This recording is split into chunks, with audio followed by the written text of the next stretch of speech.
So if you've ever watched a Muay Thai fighter, one thing stands out immediately: the legs. Muay Thai builds insanely conditioned legs. Fighters have shins that are like iron, they can throw very powerful kicks without slowing down, and even a fighter weighing just 60 kilos can generate incredible force with them. So how do they build legs capable of doing all this? First, let's take a look at the shins. Upper leg was very focused, taking away that lead leg of Takeru. Takeru's limp. In Thailand, conditioning starts early. Young fighters kick heavy bags and pads hundreds of times a day. Each strike sends micro-trauma through the shin bone. The body responds by rebuilding the bone denser, thicker, and harder. So over time, the pain dulls, the nerves numb, and the shin turns into an iron weapon.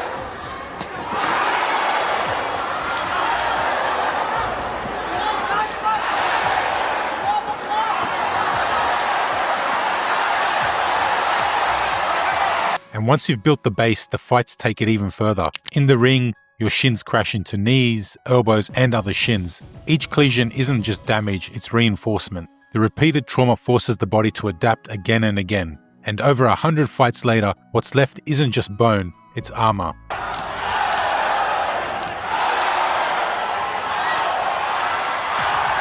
But conditioning shins are only part of the story. Muay Thai fighters aren't just using their legs for kicking, they're constantly using them to stay balanced, resist sweeps, and control opponents. And that's where clinching comes in. Now, it would be easy to look at the clinch and just focus on the upper body, the neck, the arms, the grip fighting, but the legs are working just as hard. Every clinch exchange becomes a battle for balance. Fighters constantly resist being pulled, pushed, turned, swept, or thrown. To stay upright, the legs must remain engaged the entire time. The muscles contract continuously while the fighter fights for position. This is known as isometric strength. Instead of producing movement, the muscles are producing stability, and clinching really challenges that stability.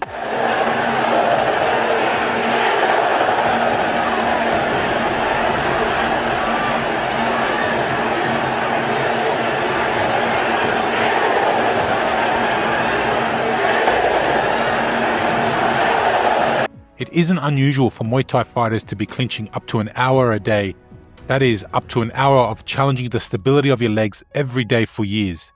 And because clinching doesn't involve any strikes to the head, fighters can go close to 100% in the clinch. So the legs are challenged very hard in these sessions. After a hard clinch session, the legs can be very fatigued.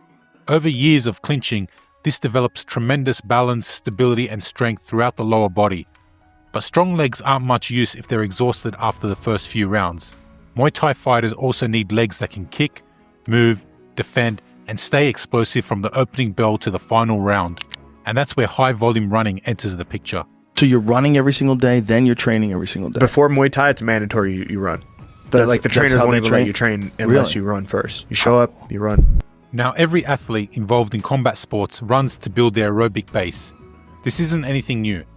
But one of the biggest differences between Muay Thai and many other combat sports is the volume of running. So yes, boxers, MMA fighters, kickboxers all run, but most periodize their running. The volume usually increases during fight camp and often drops during the off-season. They will also have times where they also switch to other cardio-based exercises as well to reduce impact. This is good, and modern sports science tells us this is sustainable. But Muay Thai is different. The running really never stops. Traditionally, Thai trainers viewed running as the foundation of fighting fitness. The belief was simple: if a fighter could run for miles in the heat every morning, they could handle the demands of training and fighting inside the ring. Running also had another advantage: it was free. They run as a unit every day, 5 a.m. Wow. As a team.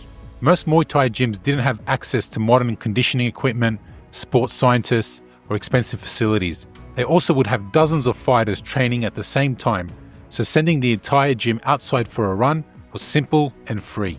Over time, running became more than a conditioning tool. It became part of Muay Thai culture itself. Many fighters run 5 or 6 days per week. Many run twice per day, around 5 to 8 kilometers per run. And they start doing it as kids. A fighter who begins training at around 8 years old accumulates an unbelievable amount of mileage before even reaching adulthood. Now, whether this is optimal or not is another discussion entirely. But over time, the legs do adapt. The calves become stronger, the feet become tougher, the bones become denser, the connective tissue becomes more resilient, and most importantly, the muscles develop incredible endurance. This is why Thai fighters have an incredible aerobic base and can continue throwing kicks long after most people would be exhausted.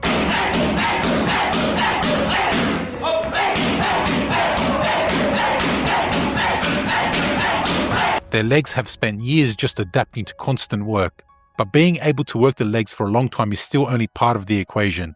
A Muay Thai fighter also needs the ability to deliver devastating force with every strike, and that's where building power comes in. Leg kicks.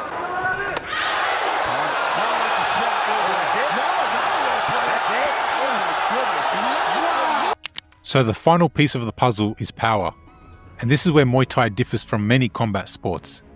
For decades, Thailand's stadium scoring system heavily rewarded clean body kicks. While punchers could score, a powerful kick that visibly moved an opponent carried more weight in the eyes of the judges. As a result, generations of fighters grew up knowing that if they wanted to win, they needed powerful kicks. That shaped the way they trained. Every day, fighters spent round after round on the pads and heavy bag, refining one of the most important weapons in Muay Thai. Not just dozens of kicks, hundreds, day after day, year after year.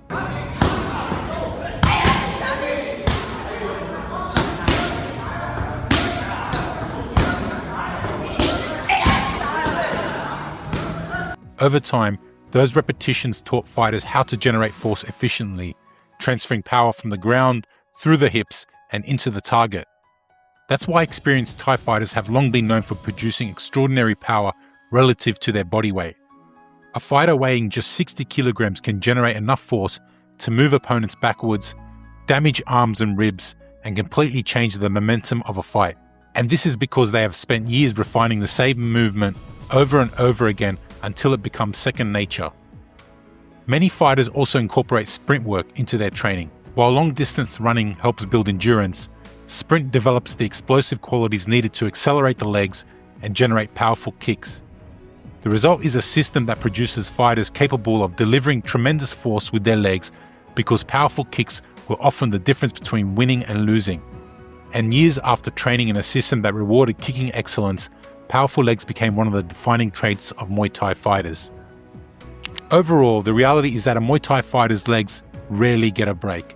A morning run is followed by pad work is followed by bag work is followed by clinching, then the process repeats itself again in the afternoon. Individually, none of these sessions seem extraordinary, but combined together, day after day, year after year, they create a training volume that few ever experience. Repeat that process for a decade or more, the result is exactly what you'd expect: insanely conditioned legs.